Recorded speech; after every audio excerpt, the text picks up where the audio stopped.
इस वीडियो में हम बात करते हैं हमारा दूसरा सब topic redox reaction in terms of electron transfer reactions.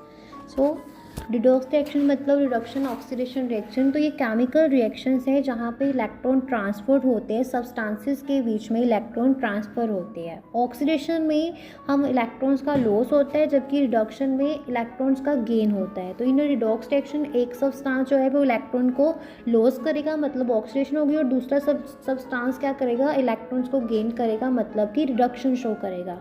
तो ऑक्सीडेशन प्रोसेस है जहाँ पे सब्सटेंस लॉस करता है इलेक्ट्रॉन को, जिसके रिजल्ट से oxidation state increase in oxidation state. और रिडक्शन प्रोसेस जहाँ पे सब्सटेंस गेन करता है इलेक्ट्रॉन को, resulting in a decrease in its oxidation state. Electron transfer एक fundamental aspect of a redox reaction, जिसमें ट्रांसफ़र होता है इलेक्ट्रॉन का from one species to another.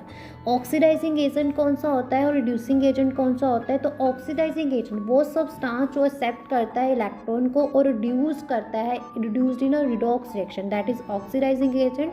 और जो सब्सटेंस डोनेट करता है इलेक्ट्रॉन को और gets oxidised in redox reaction, that is reducing agent. जैसे कि हमारे पास एग्जांपल है कि सोडियम और क्लोरीन के बीच में जो रिएक्शन होती है और सोडियम क्लोराइड बनता है, वो एक क्लासिकल एग्जांपल है रिडॉक्स रिएक्शन की।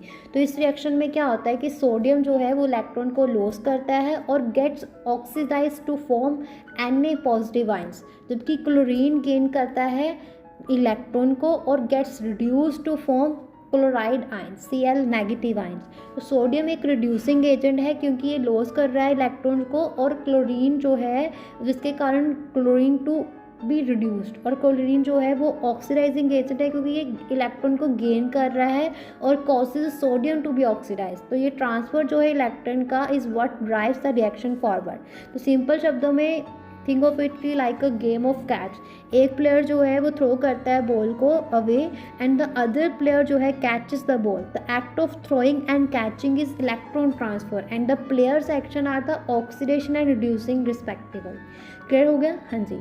तो यहाँ पे हमारा जो सेकंड मेन टॉपिक है वो सेकंड मेन टॉपिक के बारे में हमने बात कर ली। अब इसके आगे एक सब टॉपिक है, उसके बारे में बात करते हैं, जो है competitive electron transfer reactions. So in a competitive electron transfer reaction, species जो हैं बहुत ज़्यादा रेडली लॉस करते हैं इलेक्ट्रॉन्स को और वो ट्रांसफ़र करेंगी इलेक्ट्रॉन को दूसरी स्पीसीज में, जिससे कि इट टू बी रिड्यूस।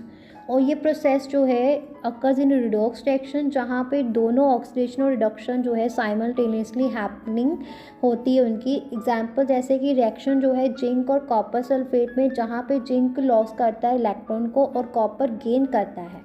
और ये रिएक्शंस जो हैं रिडॉक्स रिएक्शन, इनमें ट्रांसफ़र होता है इलेक्ट्रॉन का बिटवीन रिएक्टेंट्स। एक रिएक्टेंट लॉस करता है इलेक्ट्रॉन को, दूसरा गेन करता है।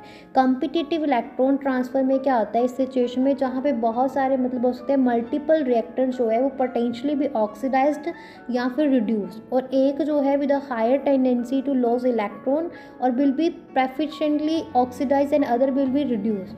एग्जाम्पल जैसे कि जिंक और कॉपर सल्फेट है, तो जिंक एक स्ट्रॉन्गर रिड्यूसिंग एजेंट है दैन कॉपर।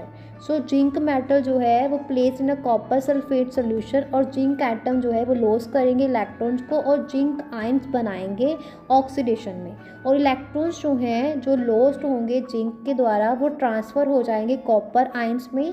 सोल्यूशन में जो कॉपर आयंस है वहाँ पे ट्रांसफ़र हो जाएंगे, जिससे कि causing them to gain electrons और become copper metal undergoing reduction। तो ये ओवरऑल रिएक्शन जो है इसमें क्या आ जाएगा, जिंक में हम कॉपर सल्फेट डालेंगे तो हमारे पास प्रोडक्ट जो है वो जिंक सल्फेट और कॉपर बन जाएगा।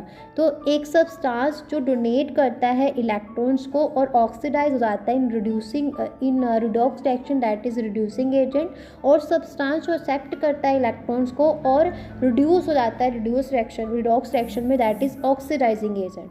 तो रिएक्शंस जहाँ पे जैसे हमारे इस रिएक्शन में डिस्प्लेसमेंट भी शो हो रही है, कैसे? तो रिएक्शन जो जिंक और कॉपर सल्फेट के बीच में हुई है that is also displacement reaction, जहाँ पे ज़्यादा रिएक्टिव मेटल मतलब जिंक जो है डिस्प्लेस करता है लेस रिएक्टिव मेटल कॉपर की तरफ फ्रॉम इट्स कंपाउंड। क्लियर है? हाँ जी।